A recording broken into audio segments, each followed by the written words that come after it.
Committee लेने आई खातून को बोतल पिलाई और बोतल के अंदर पहले से नशा मौजूद था। औरत बेहोश हो जाती है और ये शख्स शराब पीकर उसके साथ ज़िना वल जबर करता है।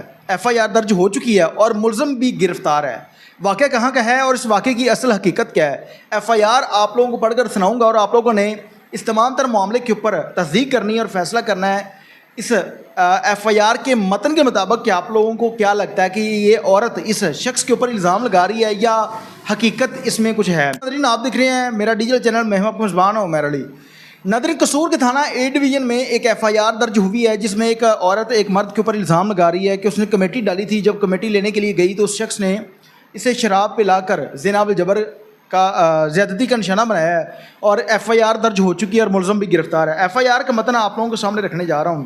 बहिज़मत जनाब एसएचओ थाना ए डिवीज़न साहिला शहज़ादी ज़ौजा बशारत अली कौम शाह भट्टा सोनवाला की रिहायशी है ये, और इसने इल्ज़ाम लगाया है आसफ वल्द रशीद अहमद जो कि कौम खोखर है। इल्ज़ाम लाई के पास एक कमेटी डाली हुई थी जो कि पिछले माह मेरी कमेटी 1 लाख रुपए निकली और गुज़श्ता रात इल्ज़ाम लाई ने मुझे कॉल करके कहा कि तुम सवेरे सैर के लिए आओगी तो जल्दी मेरे पास आ जाना होटल पर, तुम्हारी कमेटी के पैसे दे दूंगा हस्बे मामूल 28/6/2025 को सुबह 6 बजे, यानी कि ये पिछले माह की 28 तारीख का वाक़या है।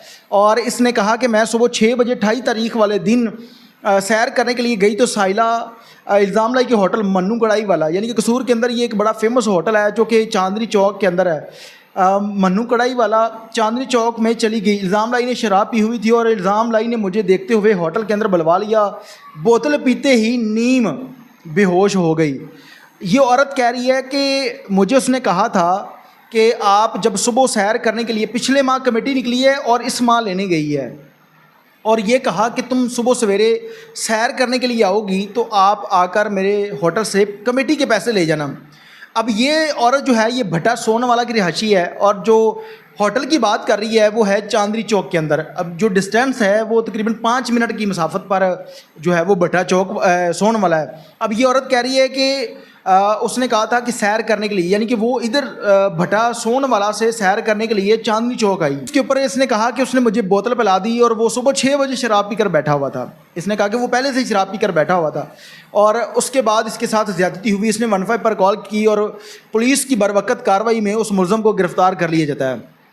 गिरफ़्तारी के बाद वो शख्स अभी तक हवालात में है और ये जो औरत है ये उसके ऊपर इल्ज़ाम लगा रही है कि उसने मेरे साथ ज़्यादती की है और मेरे साथ बड़ी सख्त ज़्यादती हुई और मुझे इस चीज़ का इंसाफ चाहिए। अब पाकिस्तान के अंदर यकीन करें कि 100% इस तरह के मामलात हो रहे हैं, उनमें से 90% ऐसे मामलात हैं जो कि झूठ पर मबनी है, उस पर हकीकत का दूर दूर से कोई तल्लक नहीं है। 10% ऐसे केसेस रिपोर्ट होते हैं जो वो हकीकत पर मबनी होते हैं और 90% औरतें मर्दों के ऊपर इल्ज़ाम लगाती हैं। पहले नाजायज़ तलक़ात अनबन हुई या उस शख्स के पास पैसा है, ब्लैकमेलिंग की सूरत में पैसा हथियाने के लिए उसके ऊपर एफआईआर दर्ज करवा दी कि अगर तुमने पैसा नहीं दिया तो मैं आपको थाने पकड़वा दूंगी। और बदकिस्मती से पाकिस्तान का जो कानून है वो ऐसा है कि अगर कोई औरत रजामंदगी के साथ ये फेल करने के बाद भी किसी मर्द के ऊपर एफआईआर दर्ज करवाए तो एफआईआर हो जाएगी और वो शख्स जेल भी काटेगा।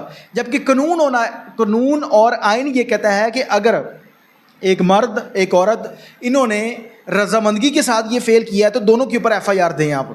लेकिन बदकिस्मती से पाकिस्तान के अंदर ऐसा होता नहीं है कि औरत किसी भी मर्द के ऊपर इल्ज़ाम लगाती है तो फिर औरत के ऊपर एफआईआर दर्ज नहीं होती। अब ये सीधा सीधा इस एफआईआर से ये चीज़ महसूस हो रही है कि ये कह रही है पिछले माह कमेटी निकली थी और मुझे इसने कहा कि तुम आकर सुबह 6 बजे सैर करने के लिए आओगी तो होटल पर आ जाना। जब गई तो वो पहले 6 बजे शराब पीकर बैठा हुआ था और उसने इसको बोतल पिलाई और नीम बेहोशी की हालत में इसके साथ ज़िना वल जबर हुआ।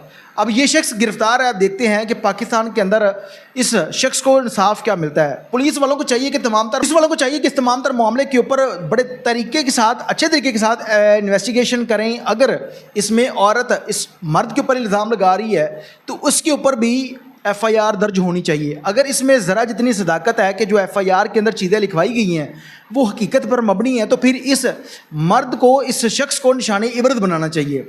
अब देखते हैं कि पाकिस्तान के अंदर या पाकिस्तान की अदालतें जो है वो इस शख्स को क्या इंसाफ देती हैं। कमेंट सेक्शन के अंदर ये जो एफआईआर मैंने आप लोगों के सामने ये जो एफआईआर मैंने आप लोगों के सामने रखी है, आप लोगों को इस तमाम तर मामले से क्या लगता है? अपनी कीमती राय का आधार कमेंट सेक्शन के अंदर ज़रूर कीजिएगा।